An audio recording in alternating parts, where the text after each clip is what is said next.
Hi everyone, have you ever issued an invoice quite a while ago and been too busy with your work until you forget to check whether the customer has paid the invoice or not? Or even worse, the customer didn't pay the invoice and you didn't realize it. In today's video, I'm going to show you a real use case scenario of how I use Invoice Tracker to track and monitor every invoice payment to make sure that the payments are received before the due date. I will also demonstrate how to generate invoices using my invoice template. I manage over 500 invoices every month and I used to lose track of invoice payments. That's why I built this tracker. Today I'm walking you through exactly how I use it with a real example you can copy. Let me show you my workflow for managing invoices using this tracker from creating invoices until payment is received. First step is creating invoices. Whenever I need to create an invoice after completing a job, I will go to the Invoice Template tab and key in the invoice details such as invoice number, invoice date, and customer name. For the customer name, I simply select the customer name from the drop-down menu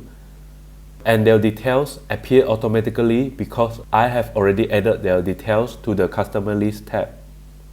Then under the item column, I select the item from the drop-down menu and input the quantity amount. The unit price and item details automatically appear because I have input the item details into the item list in advance. The amount here and the total amount out there instantly. Once the invoice is ready, I export it as a PDF format and send it to my customer. Now here is where most people mess up. They forget this one step. Step number 2, recording the invoices. Right after sending the invoice, I record it in the Invoice Tracker tab. Let's look at what I record here. I enter the invoice number, invoice date, customer name, simple description of the job, amount due, and the invoice due date. Once I have sent the invoice to the customer, I check the box under the invoice sent column. Because the invoice due date and the amount due are recorded here, it's very easy to track the invoice payment. Step number 3, tracking payments. Once the customer makes the payment, I will record the amount received and the received date. The balance column will show the remaining balance and the status column will show the payment status. The payment status updates automatically to fully paid, unpaid, partially paid, and overpaid. This gives me a clear real-time view of each invoice payment status. If I want to check the outstanding invoices, I will go to the outstanding invoice tab.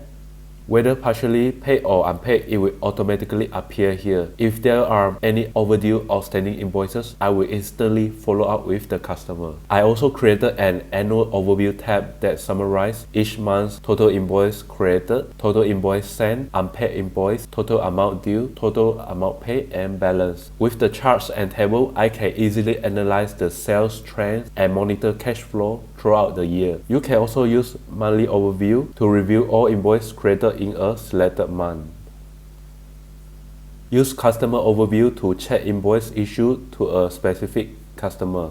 And use outstanding invoices to monitor invoice payments that haven't been fully received. All of this helps me monitor invoice payment collection, follow up with customers, and avoid missing payments. That's all for this video, and Invoice Tracker is incredibly useful for monitoring invoices, tracking payments, managing invoice payments, and ensuring timely payments. If you want to get a copy of this Invoice Tracker, check the link in the description or the comment section below. Feel free to leave your suggestion or feedback. I would love to improve this tracker even more. Thanks for watching until the end. Don't forget to like, subscribe, and share this video if you found it helpful. See you in the next video.